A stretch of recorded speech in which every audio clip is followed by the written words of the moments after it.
kaget jeneng ulun Bathara Yama Dimati. Nggih, Bratasena. Sira Jaina kapenak nggon urip ana ing Madyapada. Ngelingana dina iki wong tuamu. Sawarga Prabu Pandhu Dewanata durung munggah ing kasuwargan jati. Isih magang ana ing alam pangantunan nggih. Mangerti yo. Suwarganing wong tuwa ngono gumantung marang pakar dening anak nggih. Bratasena. Ndak bae. Suwarganing wong tuwa ngono gumantung marang pakar dening anak nggih. Bratasena.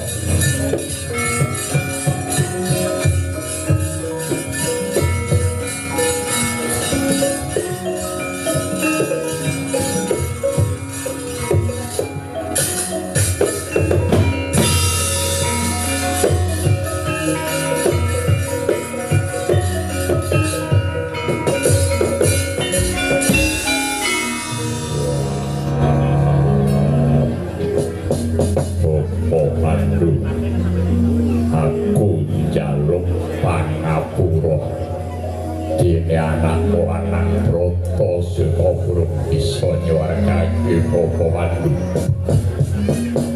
Ning kowe aja kuwatir, aku bakal budidaya ngopati sarana mrih sembadaning Bapa Pandhu munggah meneng kasuwargan jati.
Muridku bocah Agus Bratasena.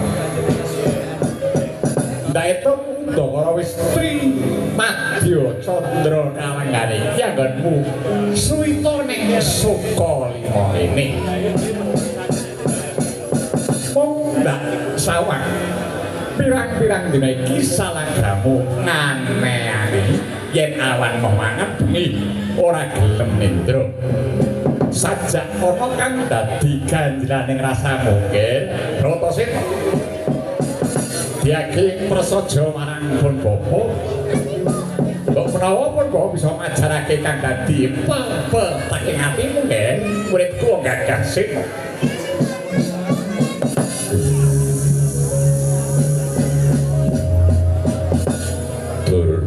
guruku mangertiyo jak rewangi cek guru neng saka lima kene yektine sediaku amung kepingin nyuwargake bapa Pandu kang dina iki isih mapan ana ing alam pangetuman wah bagus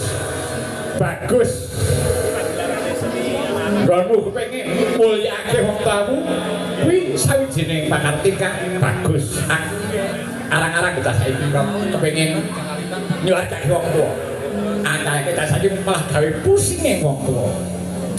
Panjenenganmu srana apa pisan aku bisa nyuwargake Bapak Pandu. Ana syarat-syarate nggih. Panton jeneng sira bisa ngayuh ilmu kasampurnan ya ilmu sangkan paraning dumadi ya iku margane jeneng sira bakal bisa nyuwargake wong tuamu Prabu Pandu Dyanapa. Wah yen pancen mangkono diaga kewejang ilmu kasampurnan ya sangkan paraning dumadi bakal dak wejane ana syarat pikone apa syarat pitune waton jeneng sira bisa ngaturake srana wujude kayu gungsu sing angin angin mapane ana ngendi ana ing alas reksa muka ing lengkeng gunung Candramuka yaiku ana papandring kayu gungsu sing angin paton bisa ngaturake esuk bisa ngaturake esuk tak ojang sore bisa ngaturake sore tak ojang ilmu kasampurnan yen pancen kaya mangkono aku njaluk pangestumu bakal pati kayon gungsu sing angin sok grogok banyu gendong muga-muga lebih karya nggih Bratasena. Bratasena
wis dumugi tebis ing alas reksa muka wit Garuda lan Mandira ting jendeleng mangrang sang langit pangkayong sambung semambung tepung maru gunung kasring Prabantana pating jarepot yayah pangring raseksa ingkang arsa ludruk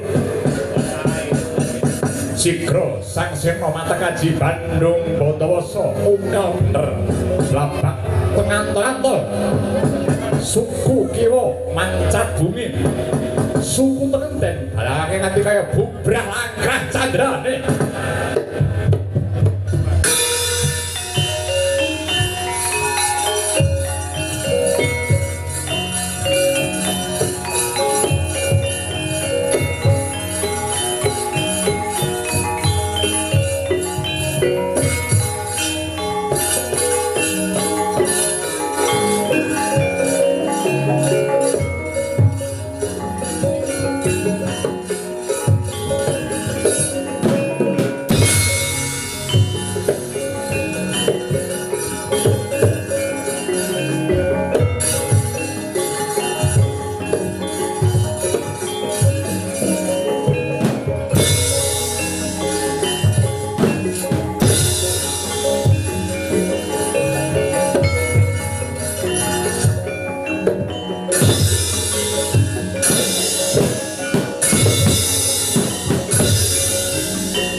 Kenyalir Prabowo Kenyalir Prabowo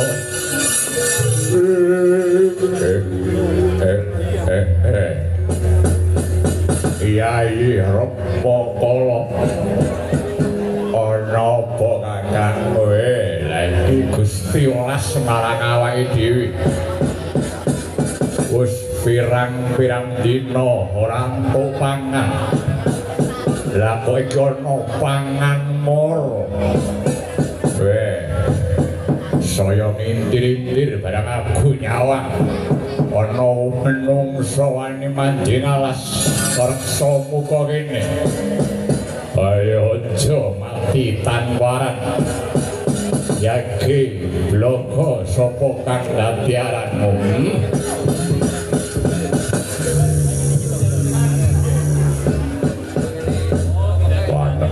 Pandhawa Raden Bratasena Raden Bratasena sarwanata balik aku sapa kang dadi prajekamu sing mau reksa alas reksa kene aranku Ditya Kala Rukmuka aku Rukmaka Bratasena darbe karep apa kowe wani manjing ana ing alas reksa muka kene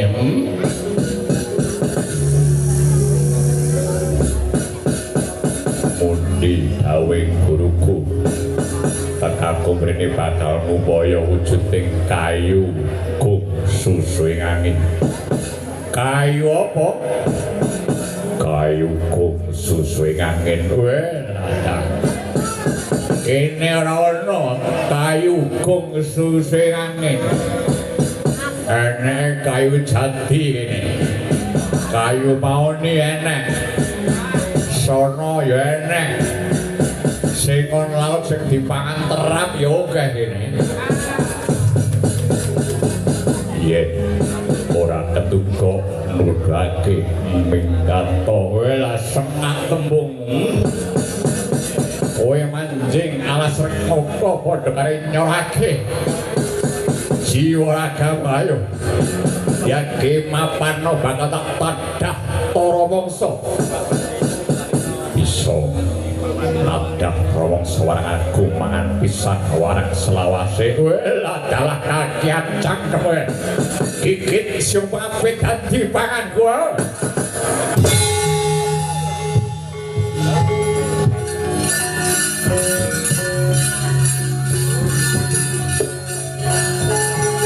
Aku sik apa kowe sik Kang? Sing tuwa dhisik.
lahing sekarang berani ojo kaget kir Bratasena kang membo rasa mau yektine jeneng ulun Bathara Indra lan jeneng ulun Bathara Bayu. Wah, Indra Bayu kakekku aku ngaturake pangabekti. Ya Sina ulun tampa jeneng kita ngaturake pangabekti. Pangestu dadi tampan. Pangestu dadi tampan Sina. Ya tak bundi dadi cinta kegem dadi jimat. Bratasena sejatine jeneng ulun kalengan iki wis luwih saka penandhang awis saka pakertine. Mula jeneng ulun sangat ngaturake pangkur diris bisa ngruwak marang Sukerta ulun. Dene bab lakonmu nggih Bratasena lan upaya kayu gung susing angin. Tetapi kang dadi dawuh gurumu yektine kuwi Sasmita kang jeneng kita ora manggap. Sasmita sing kepiye? Kayu tegese karep gung gedhe. Kekarepan kang gedhe. Susuwe angin mlebu tetuning napas. Kekarepan kang gedhe mau bakal kasembadan Sina. Waton saka anteping tekadmu kang tulus. Banjur aku kudu kepiye? Dina samaku balya ping 5 ngadepa marang gurumu. Yo, estake kang dadi dawuh Dewaramu Indra kakekku. Lan jeneng ulun bakal paring kanugrahan marang jeneng kita Bratasena. Wujuding ali-ali Sutya Manik Candrama dene dayane jeneng sira bisa ngambah samudra kang berbeda ngambahing dedarapan. Ya matur nuwun Bayu kreng wis jake tampanana muga lebeng karya Ger Bratasena. Mangajul lan nengake ora kaleng ngarata.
Jeneng sira wis prapta nggih?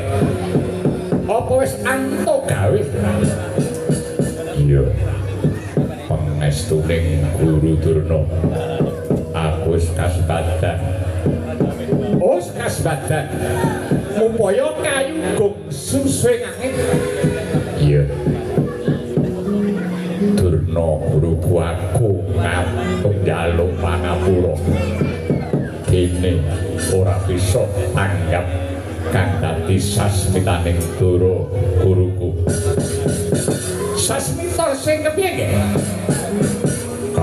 kayuku susirangin yetine kekarepanku kang gedhe saka anteping tekadku bakal bisa kasembadan kuwi wujude kayuku susing angin sing kandha sapa aku mancing ana ing alas reksa muka ketemu raseksa loro jebul nembaning Bathara Indra lan Bathara Pai maring dawuh kang kaya mangkon mau ya pancen bener yen pancen wis kasepadan diagaku wejangan ilmu kasampurnan sadurunge diwejang ilmu kasampurnan kudu suci lair lan batine suci lair batin kudu bersih sira kudu bisa adus sesuci dhisik aku kudu sesuci luwih dhisik iya nger Bratasena murid kok bagus sesuci kanggo banyu Perwitasari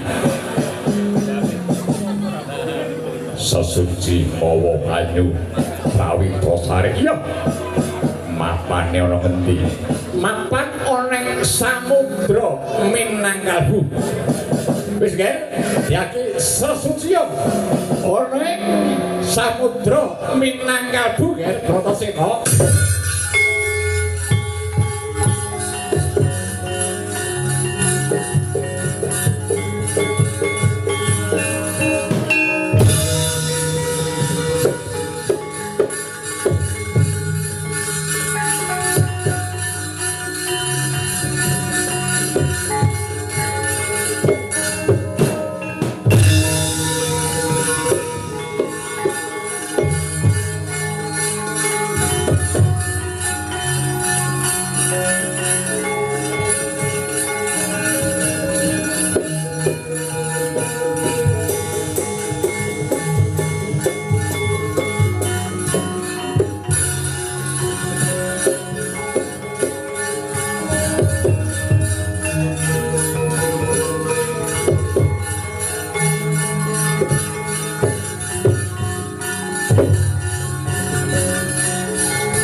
Ndara kula Bratasena.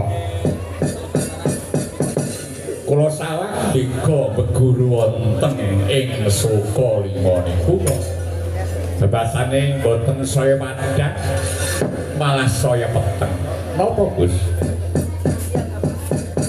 Menapa sababe sajak wonten bab sing damel ganjelaning penggalih paduka? Wah, sebab wonten dawuh para bangsa jujak rasane atiku konku kepengin gayuh ngilmu kasampurnan ya sangkan paraning dumadi bakal diwejak ning ana syarat pitupane aku kudu sesuci air batin mawa banyu suci prawibasari kang mapan ana samudra Minangkalbu. Samudra Minangkalbu kuwi papane ana ing kiblat lor apa kiblat kidul awit ya lagi iki aku krungu Samudra Minangkalbu. Nggih. Samudra Minangkalbu. Minangkacangan kalbati. Tegesipun papan dununging Samudra Minangkalbu menika wonten anteping tekad penggalih paduka. Yen kapitadosan paduka anteping raos wonten ler. Inggih wonten ler dununging Samudra Minangkalbu. Yen anteping penggalih dika wonten ing kidul inggih wonten Samudra Kidul. Papan dununging Samudra Minangkalbu. Lamun to wonten ing kiblat kilen inggih wonten Samudra Kilen papan drunging Samudra Minangkalbu Ndara. Wah, yen pancen mangkono anteping tekadku dina iki mapan ana ing Samudra Kidul. Dewa aku njaluk pangestumu bakal sesuci oneng Samudra Minangkalbu nggih. Mugi saged lulus rareja lebih karya Gus.